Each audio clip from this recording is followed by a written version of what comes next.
this session will round out our discussions today on the concept of cost effectiveness and measuring value, and it's under the title of Real Lives, Real Value. And we'll bring the conversation back to where Rare Cancers Australia strongly believes the focus needs to be, on the real lives of real Australians. To kick off this conversation, I'd like to welcome to the stage patient advocate Angus Cunningham. Angus was first diagnosed with cancer at the age of 10. When he relapsed at the age of 12, a very successful fundraising campaign helped to raise the money needed to pay for his treatment, a drug which wasn't listed on the PBS. Today, Angus wants to give back to the community that supported him all those years ago by raising awareness of the challenges rare cancer patients face. Welcome, Angus.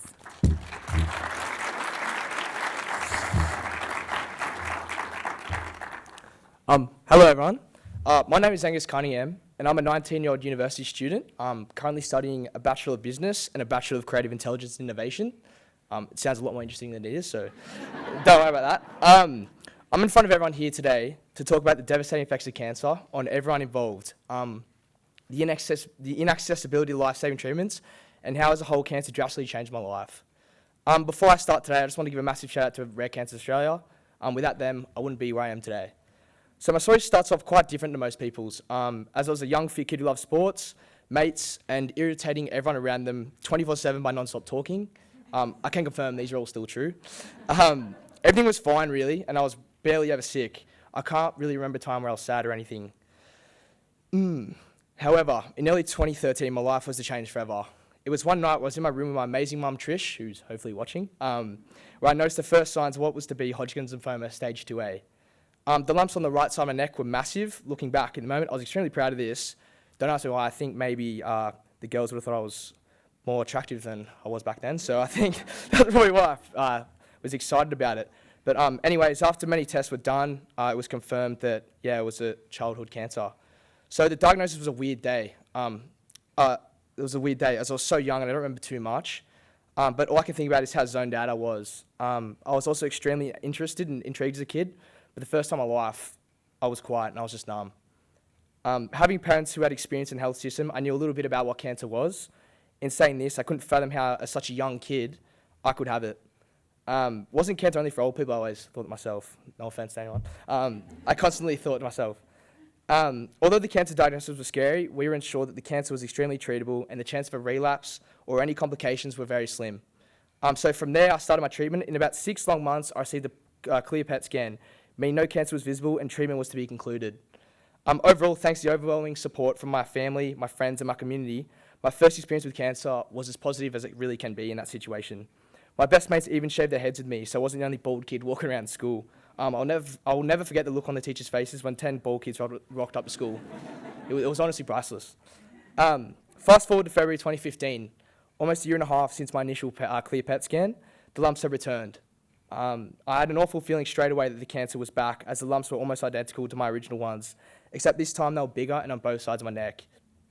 A PET scan soon after confirmed our worst nightmare. The cancer was back. How could this happen? Wasn't my cancer meant to be gone? Wasn't it highly treatable? There was constant questions that were always on my mind. This time, the news wasn't as positive as the last time, as my cancer was now a rare cancer and it had spread to both sides of my neck and to my abdomen. The chemotherapy was a lot more aggressive, but the only thing that was doing was making me extremely sick. No signs of stopping the progressing cancer. The only option was radiotherapy, which was probably the weirdest experience of my life looking back, where I was strapped down to a bed with a mask on and told to stay incredibly still. I wouldn't recommend. Radiotherapy saw the first signs of the cancer disappearing, but it wasn't enough, so I underwent an autologous stem cell transplant.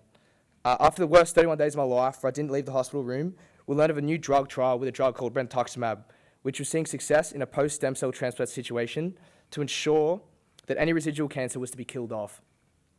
Brentuximab was also perfect for me, as it would also help my social life, which was impacted, of course, as I'd still be able to go to school and my hair wouldn't fall out, which was awesome.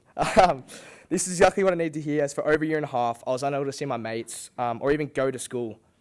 Who knows a 12-year-old wants to go to school?